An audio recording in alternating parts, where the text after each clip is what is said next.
Welcome back to Conflicts of Interest. This is episode 562, and today is March 22nd, 2024. I'm the host of the show, Kyle Anzalone.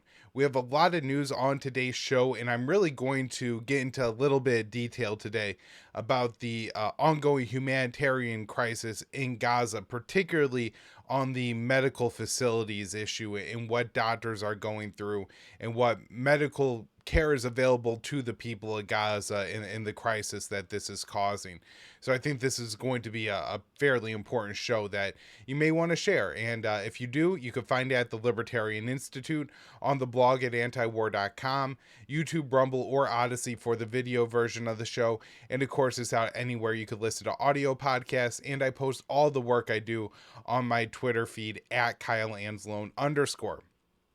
Also want to mention, if you didn't watch it yet, make sure you go and listen to the previous episode of the show. I had Daniel McAdams on. He is, of course, the director of the Ron Paul Institute and the co-host of the Ron Paul Liberty Report. And, of course, I think, Dan and Dr. Paul do such fantastic work.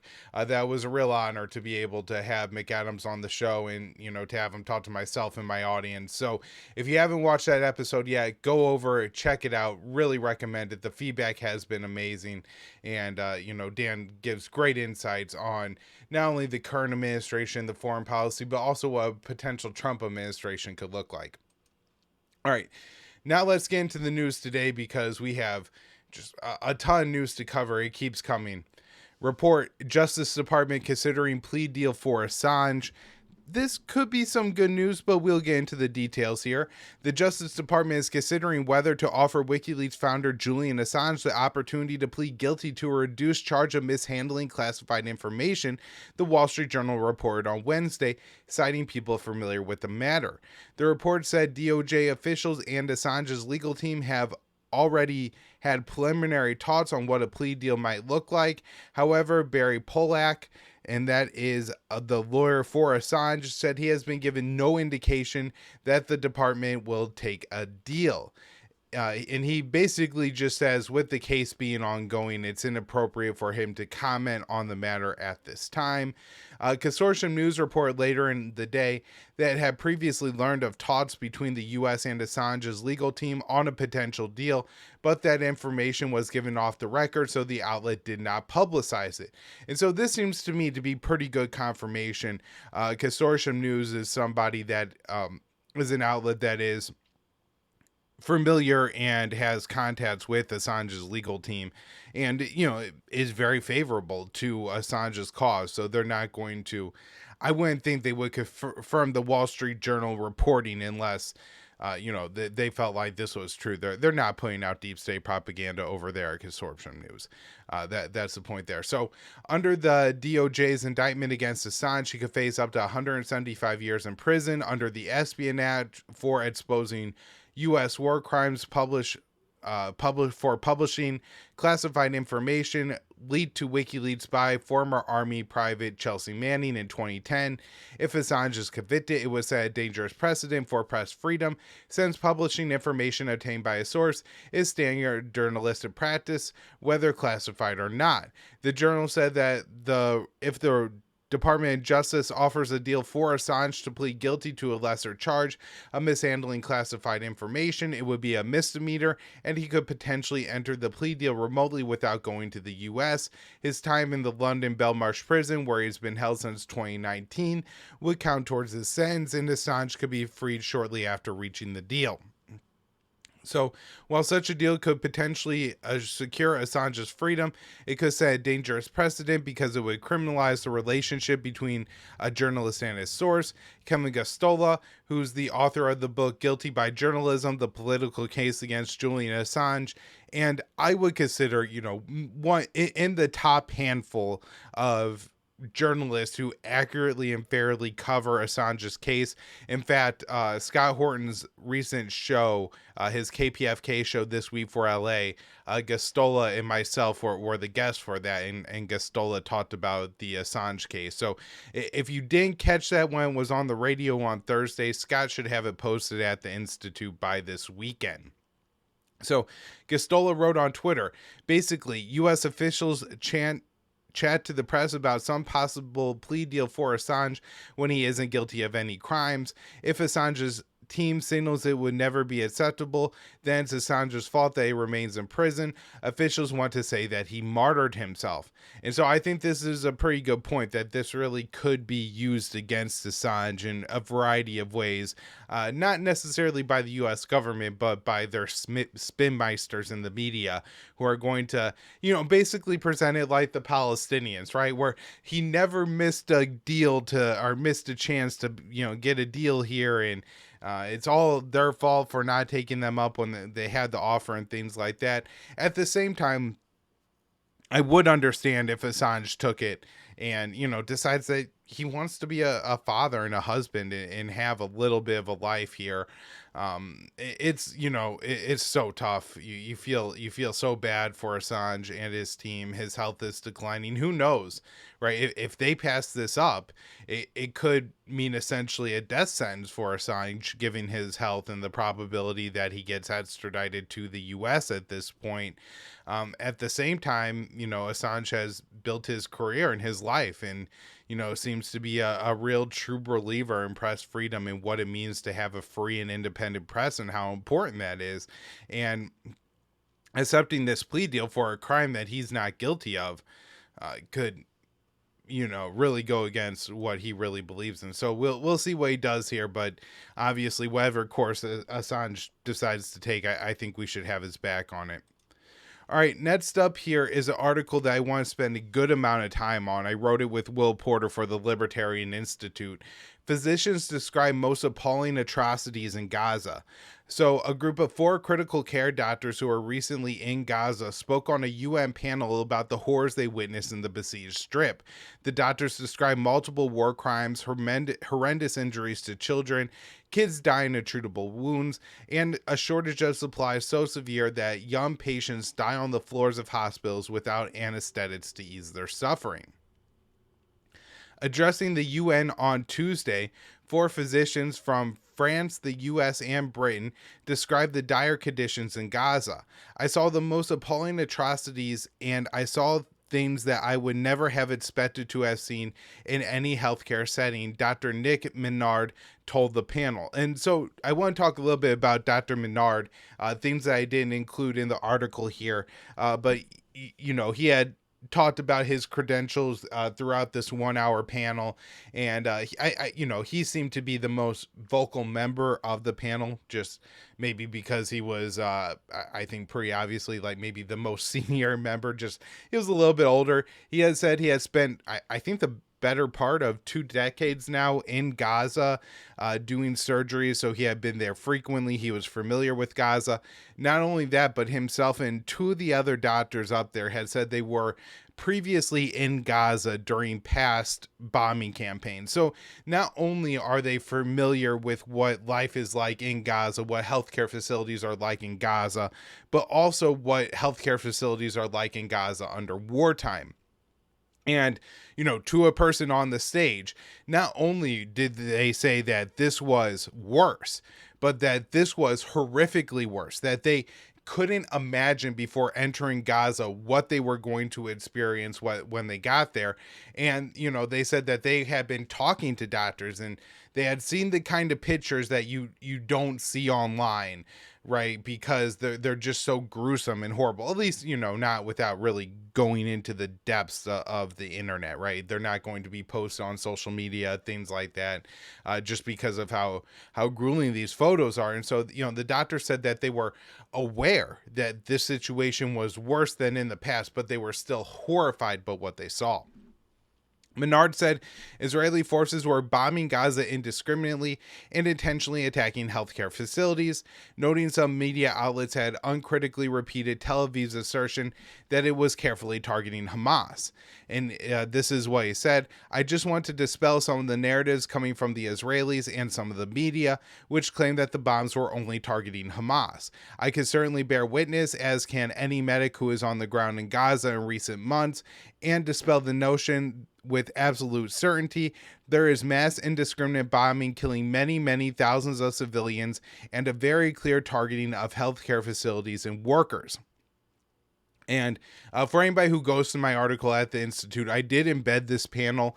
It was hard for me to get to. I have seen a lot of videos and a lot of horrible things that have been going on in Gaza, but what these doctors described was um, just horrible. So Maynard's firsthand account is backed by Israeli and U.S. sources.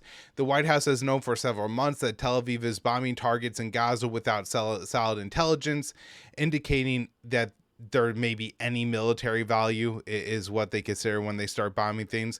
President Biden himself has previously described the Israeli onslaught as indiscriminate, while the Tel Aviv-based 972 magazine details in Israel's intentional strikes on civilian, what they call power targets, and what is dubbed as an assassination factory.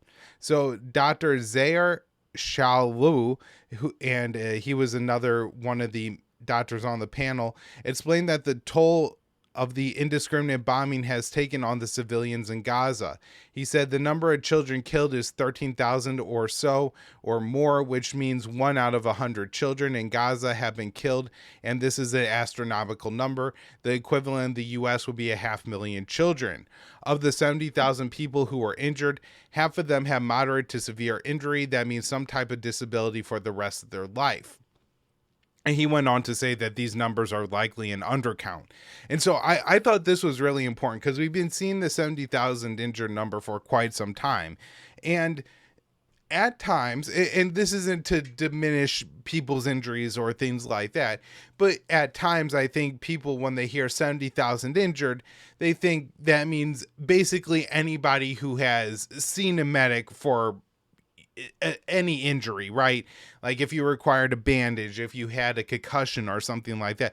But that's not what we're talking about here. The hospitals, the medical facilities in Gaza have been largely destroyed, mostly damaged, and lack any kind of medical equipment and other things that they need. And so, if you have an injury that doesn't require major, like a laceration that's going to require a surgery, maybe a broken limb, particularly a broken lower limb, things like this, where you're going to have to, you can't walk on it or anything, so you're going to have to go to the hospital.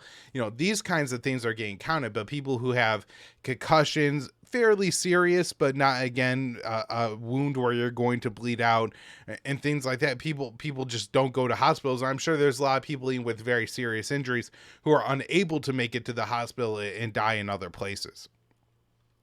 So, and on the undercount, number, it's almost getting to the point where that 32,000 number, it almost feels wrong to use it. If you consider that we know there are many, many bodies that have been left in the rubble, people who fled their houses or areas where they just simply couldn't dig deep enough, and they know. So thousands of people are known to be missing. Who knows how many thousands are truly missing, how many, at least dozens of prisoners at this point who have been killed in Israeli facilities. Who knows how they're being counted. But also now Israel is just bulldozing large swaths of the Gaza Strip. And so if there is bodies under the rubble, they're never going to be counted. And I think the Euromed Human Rights Monitoring Group, which the Gaza Health Ministry is counting, right? They have counted 32,000 dead. The Euromed Human Rights Monitor is estimating based on a few factors, but they put that number at well over 40,000, which I don't have any doubt that is at least the minimum there. So Dr. Thayer Ahmed stated he was providing care to wounded Palestinians at the Nasser hospital in Khan Yunis before Israeli forces surrounded, raided, and disabled the medical center. He said he could not enter the strip and that doctors did not have the medication. He said that aid could not enter the strip and that doctors did not have the medications they needed to treat patients. He said extreme supply shortages have forced doctors to make impossible decisions at overwhelmed medical facilities. And then Dr. Amber Alan told the panel, and she's one of the doctors that is associated with Doctors Without Borders, that hospital officials had to choose between whether to fully stock their operating theater, ICU, or emergency room. This is where you have doctors faced with horrific decisions, having to intubate and amputate children and adults without anesthetics in emergency rooms. Part of the reason for this is the lack of medications. At times, shortages were so severe that hospitals did not have morphine or antibiotics, while doctors went as far as to re-wash surgical gloves. And these are things that these doctors all testified to at this particular panel. These are all claims that I have heard from multiple doctors and agencies over the past several months, that, at times that shortages have been so intense, particularly in northern Gaza, that doctors were actually reusing gauze because there were no bandages to go around. And this seems, at times even beyond what we imagine as being an apocalyptic scenario, right? If you're watching, a TV show or something where the apocalypse has occurred, most of the time people still have band-aids, right? Like, not bandages, I guess, not little band-aids that you peel apart, but people have gauze or something to tape up wounds. And that's something that doctors in Gaza often don't have. So Maynard explained the impact of the limited aid on one Palestinian girl. This is what he said: "One child that I'll never forget had burned so bad that you could see her facial bones. We knew that there was no chance of her surviving that, but there was no morphine to give her. So not only was she going to die, but she would die in agony. And what made it even worse was that there was nowhere for her to go and die. So she was just left on the floor of the emergency department to die. And that's just one story. We've all seen multiple things like that." And when he explains that, all the other doctors are up there like nodding along, like, yeah, we have all seen other things like that. And different doctors describe different stories. I think it was Dr. Ahmed that described how he had one, I believe, 7-year-old girl who had pretty severe burns and was wounded very badly, and so badly that you can't treat them in a hospital where there's no anesthetics. There's a lack of antibiotics to no antibiotics. There's a lack of bandages. I think this young girl had burns over 40% of her body, and she was supposed to get medical evacuation and was delayed. I forget how many days he said, a dozen days or so. And by the time it got delayed and she got to a hospital outside of Gaza that could have actually treated her, she was already in such a condition that she died the next day.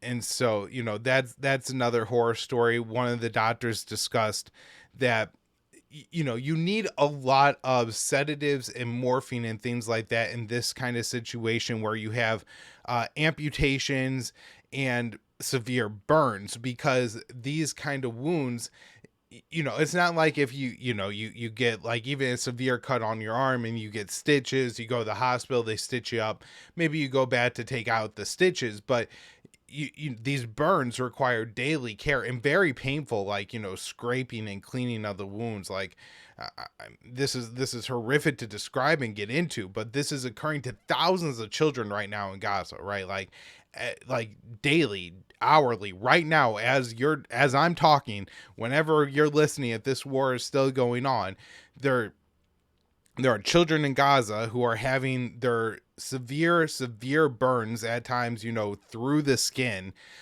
cleaned without any kind of sedatives, right? This is happening in hospitals in Gaza, and it's just unbelievably horrific.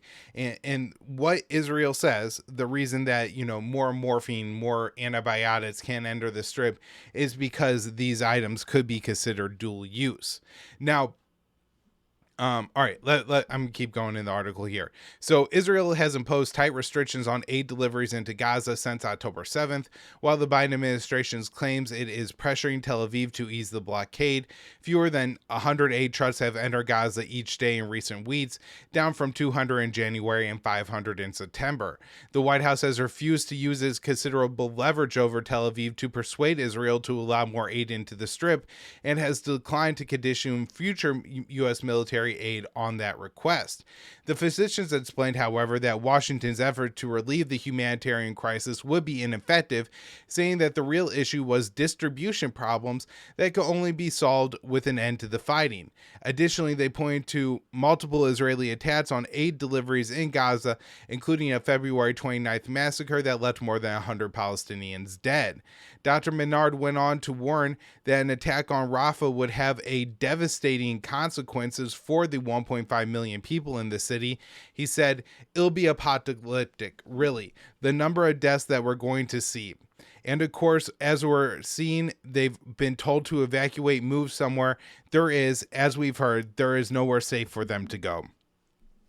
So I think there's a couple other like little stories from that press conference that I didn't include in this article just because it was already getting a little bit long. But one of the doctors testified to hearing from the victim of this. So, this is him recounting the firsthand, testimony here, that a surgeon was in a operating theater operating on someone. I want to say he said a child, but I'm not 100% sure on that. And a Israeli quadcopter drone, so a fairly sizable but still, small drone, flew into the room and shot him. Now he survived, which, good.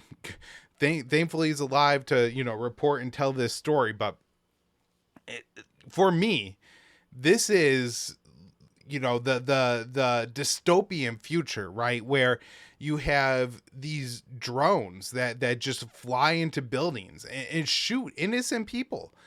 Now I'm sure there's somebody controlling it. It's not like the drone is acting on its own. I'm not trying to take away agency from the Israeli soldier who elected to do this, but I mean, this just a lot of what you see in Gaza has been absolutely nightmarish, and particularly when you understand behind all of this is in that from that 972 magazine report, the Assassination Factory report, where they say that there's this AI system called the Gospel that is selecting targets for the Israelis, and it's able to generate more targets.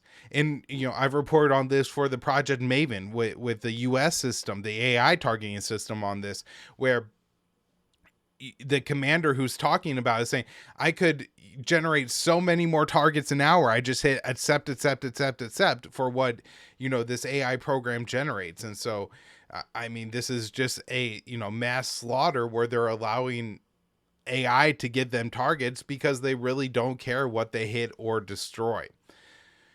All right, so I think that does it for that. Next up here, Israel steps up attacks on aid workers. This one from Middle East Eye. Israeli forces have stepped up attacks on targeted killings of Palestinian police officers and civilians, coordinating food distribution in the Gaza Strip. An Israeli airstrike on Tuesday killed 23 people in the Kuwait roundabout in Gaza City as they were preparing to receive an aid convoy. Those killed were a member of the People's Committee formed recently by tribal leaders to organize aid distribution, including the head of the Emergency Services Committee in West Gaza City. Israeli forces also killed 2 police officers on Tuesday. And I think they were killed in their homes, and their families were killed as well.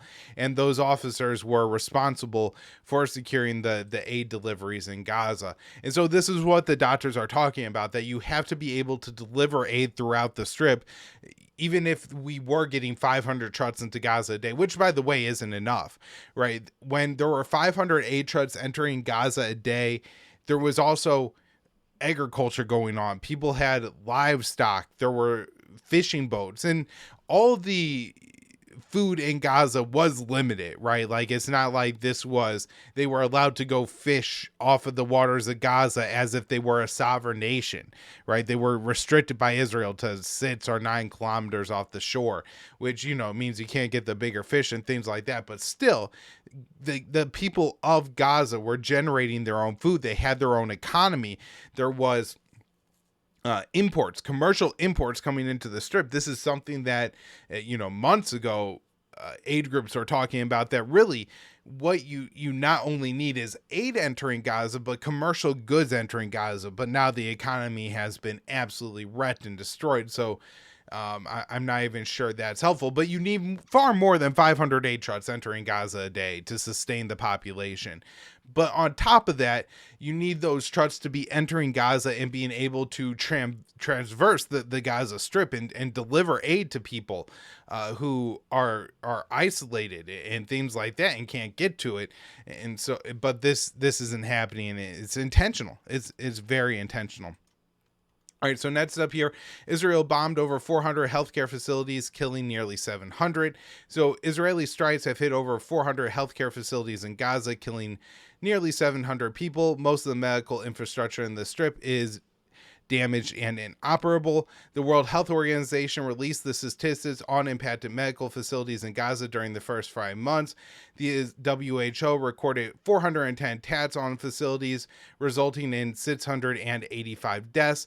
Now, some of these facilities have been attacked multiple times, right? And this is another thing that the doctors talked about in the panel, that the people of Gaza have been through so much warfare that they are very resilient. And so let's say Israel comes, destroys buildings at the Al-Ali hospital or at the Al-Shifa hospital. They, tear down a couple of walls. Well, whatever, is left, some Palestinians will come back. They will, start to set up a hospital. Volunteers will come, and Palestinian health workers are trained on how to train people to be like kind of emergency healthcare workers to do kind of basic and important, pre-emergency care and things like that. So they're able to reestablish hospitals, which are attacked again, which we've seen at Al-Shifa over this past week. So nearly every hospital in Gaza has taken some damage. 24 of the 36 hospitals are not functioning or minimally functioning. And so this would mean there are people who are still at the hospital who are probably dying, and there are some medical people there providing them assistance, but largely there's not any, understandable hospital facilities going on there. Additionally, 60 out of the 74 primary healthcare centers are non-functional. Israel has targeted ambulances as well, with over 50 vehicles damaged. Paramedics are not the only first responders targeted by Israeli forces. Several members of Gaza's police force has been killed. Prior to the attack on officers, the police force escorted aid throughout the Strip. WHO Director General explained on Thursday that the Israelis had to allow more aid into Gaza through land crossings to prevent famine. He said the future of entire generation is in serious peril. Recent efforts to deliver food by air and sea are welcome, but the only expansion of land crossings will enable large-scale deliveries to prevent famine.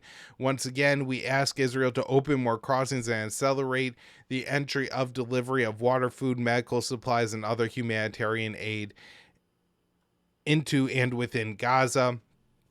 And again, I make reference to what those what those doctors said, where you could have a aid enter the Strip, but without a ceasefire, it's not going to get to where it needs to go. And one more thing the WHO Director General said. He said a planned mission to Al-Shifa today had to be canceled due to a lack of security. Once again, we call for health care to be protected and not militarized. But this is what keeps happening in Gaza. Next up here, one from Brett Wilkins. This is originally at Common Dreams, and we reposted it at antiwar.com on the blog. U.S. State Department claims it has not seen reports of Israel torturing UNRWA staff. And everybody in my audience knows about this, so how the State Department spokesperson didn't know is a wonder. Now, my guess is what happened here is this is the Deputy State Department spokesperson, Vedant Patel, and he is not as sharp as savvy as Matthew Miller.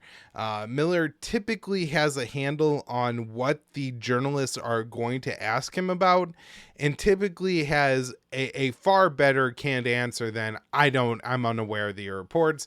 He'll say something, we're aware of the reports and we're discussing it with our Israeli partners or something like that.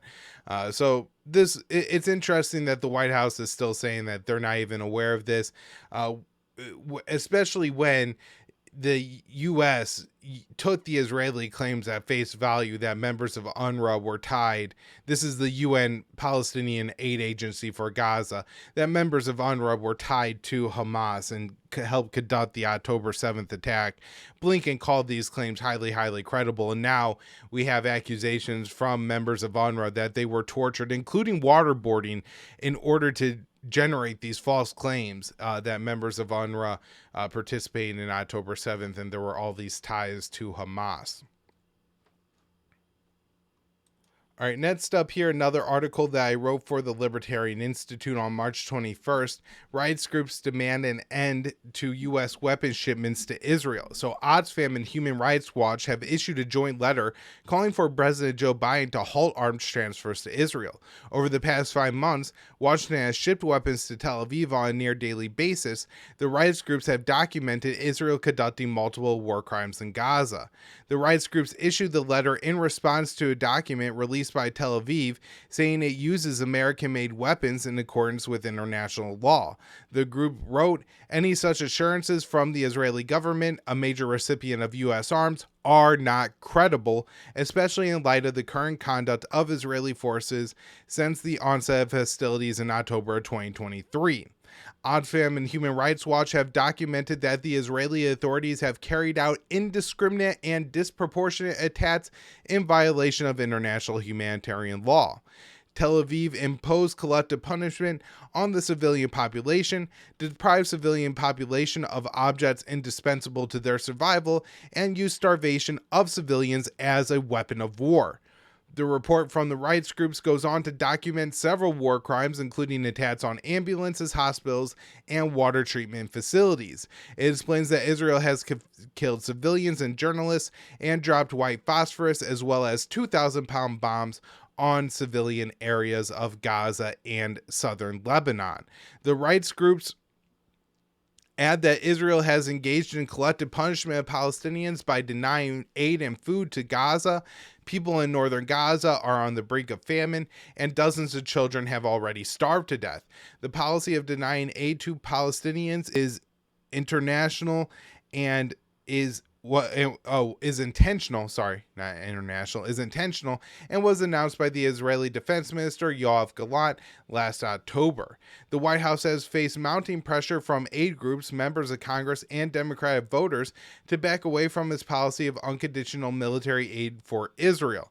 However, Biden has refused to relent, and Washington has approved over 100 arms sales to Israel during the past 5 months, with tens of thousands of bombs delivered to Tel Aviv. So next up here, this one from Dave DeCamp, antiwar.com. Canada pauses arms sales to Israel. So Dave writes, Canada's foreign minister confirmed on Wednesday that the country was freezing arms exports to Israel due to its brutal assault on Gaza. Foreign Minister Jolie said Canada had not approved any weapon exports permits to Israel since January 8th, although any approval before that time are still in effect. Since January 8th, the government has not approved new arm exports to Israel, and this will continue until we can assure full compliance with our export regime, the foreign minister said, according to Reuters. And her comments came after Canada's House of Commons passed a non-binding resolution to halt weapon sales to Israel in a vote of 204 to 117. The resolution also calls for a ceasefire and for Canada to work towards the establishment of a Palestinian state. So, I think this is important, not because Canada sends Israel a lot of weapons, but if the Canadian government is doing this, and, Americans are going to say that ending U.S. arms, that, the Israel lobby is going to try to convince Americans that ending arms exports to Israel is anti-Semitic. They're claiming that the entire Canadian government is anti-Semitic. And look, I know they celebrated a World War II Ukrainian Nazi in their government a couple years ago, but that was part of the Russian war propaganda. The Ukrainian government really doesn't have a major neo-Nazi streak or anything like that. They're just horrified by the Israeli war crimes in Gaza. All right, so next up here, Israeli minister says Israel will invade Rafah no matter what the U.S. thinks. So Israeli strategic affairs minister, that's Ron Dermer, has vowed that Israel will invade the southern city of Rafah even if it causes a rift with the U.S. Any Israeli attack on Rafah would incur huge civilian casualties since 1.5 million Palestinians are packed into the city, which has a pre-war population of 275,000. Israeli officials claim they have a way to protect the civilians, but the U.S. has said Israel has not presented any plan. We're quite confident that we can do this in a way that would be effective, not only militarily, but on the humanitarian side, and they have less confidence than we do, Dermer said, and he is an American-born and former Israeli ambassador to the U.S. on a podcast called Call Me Back with Dan Censor. It will happen even if Israel is forced to fight it alone. Even if the entire world turns against Israel, including the United States, we will not leave until the battle is won. So it doesn't sound like there's any potential for a deal to postpone the fight. Hamas says Israel responded negatively to their last hostage deal proposal. And again, people are making a big deal out of this demand of Hamas to have more Palestinian hostages released than Israeli hostages, but Israel has captured thousands of Palestinians and taken them hostage since October 7th. And most, I think even Israeli media has estimated that at least 85% are not members of Hamas or anything like that. So these people are all just hostages, political prisoners. And if you're going to, have this major standard that all these Israeli hostages need to be released, that's unacceptable for one side to take hostages, then you also have to release the Palestinian hostages as well. All right, this one from Date to Camp, March 19th. Biden reassures Netanyahu he's not trying to undermine him, which is hilarious because Netanyahu is definitely willing to undermine Biden. So President Biden reassured Israeli Prime Minister Netanyahu that he was not trying to undermine him politically by criticizing the Israeli government. Biden gave Netanyahu the assurances during a phone call on Monday, which came after Senate Majority Leader Chuck Schumer said Netanyahu was an obstacle for peace and called for new Israeli elections, and then Biden says Schumer gave a good speech. Sources told Axios that Netanyahu complained about Schumer's speech to Biden and Biden's approval of it, prompting Biden to say he was not looking to undermine the Israeli leader or intervene in Israeli domestic politics. However, we have this from Date to Camp on March 21st. House Speaker Johnson says he will invite Netanyahu to address Congress. House Speaker Mike Johnson will invite Israeli Prime Minister Netanyahu to Washington to address a joint session of Congress, and I believe Chuck Schumer welcomed the idea, so he is all on board with this. Johnson said, "I would love to see him come and address a joint session of Congress. We will certainly extend that invitation. We're trying to work out schedules on all of this. And my only hope for this is it turns into one of the most major anti-support for Israel protest events that you could imagine here in the U.S. That there is just, people lining the streets, shaming every congressman who shows up to this thing, for supporting a genocide. Like, absolutely just anybody who attends this thing is blasted, rhetorically, of course, for supporting Israel as they conduct a genocide. Just horrific that this is happening, but I think it could be a really major opportunity to protest all of what's going on here. All right, next up here, Biden donors warn unconditional support for Israel could cost election. A group of more than 100 Democratic donors sent a letter to President Biden this week warning him that his unconditional support for the Israeli slaughter of Palestinians in Gaza could cost him some of the election. Now, I understand that some of these donors were in the six-figure sums, so that, well, fairly significant. My guess is that you have to have at least another zero on those chats before you really get a lot of attention from the White House. All right, this next article here is in The Guardian. Jared Kushner says Gaza waterfront property could be very valuable. Kushner made the remarks.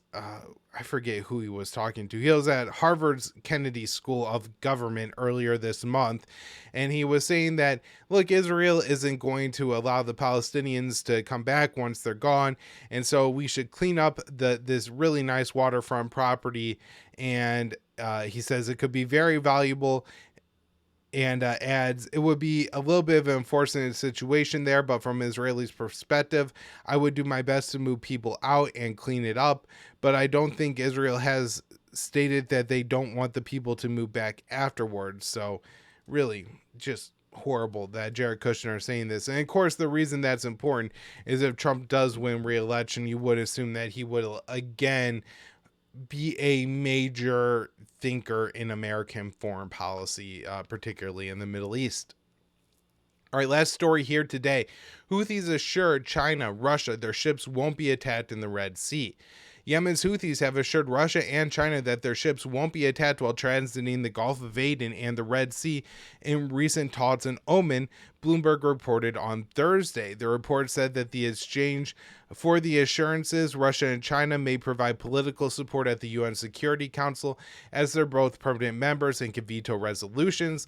The Houthis, officially known as Ansar Allah, have not targeted Chinese or Russian ships, but Beijing and Moscow were still likely looking for assurances as the situation in the region has been escalating. So my guess is that what they're doing is they're establishing some kind of mechanism for the Russian and the Chinese ships to be able to confirm with the Houthis that they will be able to transit the Red Sea without being attacked. Now, I think this could get very complicated pretty quickly. Let's say you have a couple of Russian or Chinese tankers transiting the Red Sea, and a American or any Western ship decides that, if we sail fairly close to these Russian and Chinese ships, we don't think it's likely that the Houthis are going to shoot any missiles because they don't want to hit the Russian or Chinese ships. And so I think this could turn to maybe a little bit of a dangerous game of chicken here, and could escalate the situation. That said, this is something that, state actors do. So I'm not surprised at all that the Houthis are cutting this deal here. It seems like an effective one and good statecraft on the part of the Houthis, at least, in benefiting the interests of Yemen. I'm not trying to celebrate too much what the Houthis are doing there. All right, everybody, that's what I got for the show today. Thank you all so much for tuning in. We'll be back with more next week. We're gonna have, I'm guessing, Esther's show next week. We have a lot going on. So everybody, thank you so much. We'll be back with more.